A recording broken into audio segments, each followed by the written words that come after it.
Good morning, everybody. Welcome back to our installment of Scott Selections here for Wednesday, September 2nd. Before we get into today's play, that a quick recap of what happened yesterday. We ended up picking up a nice winner with the Denver Nuggets in the money line, which was available on DraftKings at minus 114. Very interesting game 7. Definitely a lot more low scoring than what people anticipated, as both teams did absolutely nothing offensively for the entire game. Final score was 80-78. It felt like it was a throwback to the 0-3 Pistons and, those teams back in the day. I don't remember the last time I've seen that low of a score in a playoff game for a while. So it's still a very intense game. I know that you had some controversy in the last 14, 15 seconds where you had Denver going for a layup instead of bringing the ball out to potentially waste some more clock. I was actually okay with it. I know that a lot of people on Twitter and some of you might be thinking that it was a stupid move that should have pulled it out, and I do agree that in normal circumstances you should. However, there are a couple factors to include. First of all, it's a wide open layup. Utah has no timeouts, just 5 seconds left. If you make the layup, the game's over. So you're asking a professional NBA player to make a layup that's wide open from roughly 2 feet out, and he missed.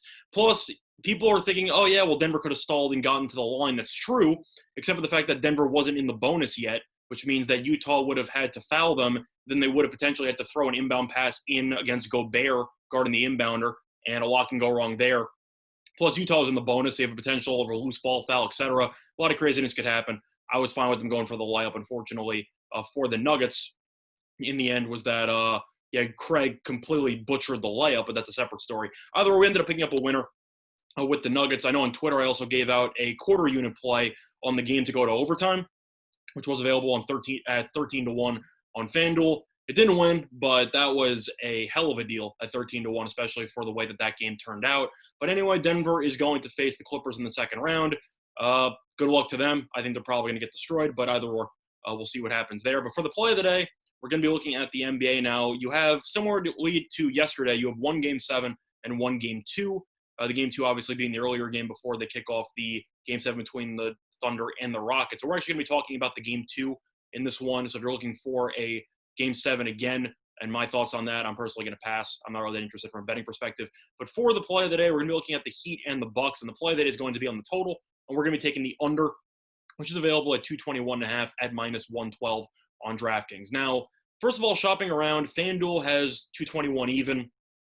Fox Bet is 221 even as well. DraftKings has 221.5. So you're picking up half a point of value, and you're only giving up 2 cents a juice. It's a very solid deal. Once again, it's very important to shop your lines, so keep that in mind. But the play of the day, once again, is going to be on the Bucks and the Heat under 221.5, which is available at minus 112 on DraftKings. Now, a couple reasons why I like it besides the actual value aspect. First of all, the game flow in Game 1 definitely suited for the under, especially in the second half.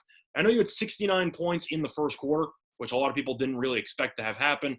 However, in the second half, the referees swallowed their whistles a lot, and you saw a lot of stagnant possessions as both teams defensively performed pretty well. Of course, Jimmy Butler took over the game, and Miami ended up having 115 points. But Milwaukee did really nothing offensively the entire game. If you want to break down what they were doing offensively, it was mostly just praying that Giannis would bail them out of a situation, and Middleton making some shots in the first half before doing nothing really in the second half. But Giannis had 6 turnovers. He was 4 for 12 from the line, so I'm questioning his rhythm right now and his confidence at the foul line, which could impact potentially his success moving forward. But the Heat performed extremely well defensively against Milwaukee. Middleton had a very solid game, probably his game of the playoffs up to this point. They wasted it. I expect Middleton to struggle a bit more in Game 2. Lopez at 24 points. I don't expect that to happen again. 8 for 10 from the floor, 4 for 6 from 3. I think that's an anomaly. And other than those 3, nobody else did anything. Korver was 4 for 9. That's fine. George Hill at 8 points. Matthews at 7. And other than that, nobody else did anything. So I'm really just skeptical of Milwaukee's offense. And I think Miami should organize a very solid defensive game plan once again to stop Giannis, to force him to make some tough decisions. And worst case scenario, to force him to shoot some free throws if he gets past the defense. I expect Middleton to regress a little bit. 12 for 24 is impressive, but based on what I've seen from Middleton in the playoffs, I expect him to struggle a bit more. And Lopez scoring 24 points is definitely an anomaly. He should be reduced somewhere to around 10 in this game. So I think Milwaukee's offense will struggle. Meanwhile, Miami had 2 great performances, one by Jimmy Butler and the other by Goran Dragic. Other than that, nobody else did really anything. Adebayo had 12 points. Offensively, I know he was great on the rebounds, etc., but just for points perspective, he had 12 points. And nobody else besides Herro, who went 3 for 11, ended up having more than 10. So you break it down, Miami got a great performance from Dragic, who had 27. Butler was insane. He had 40.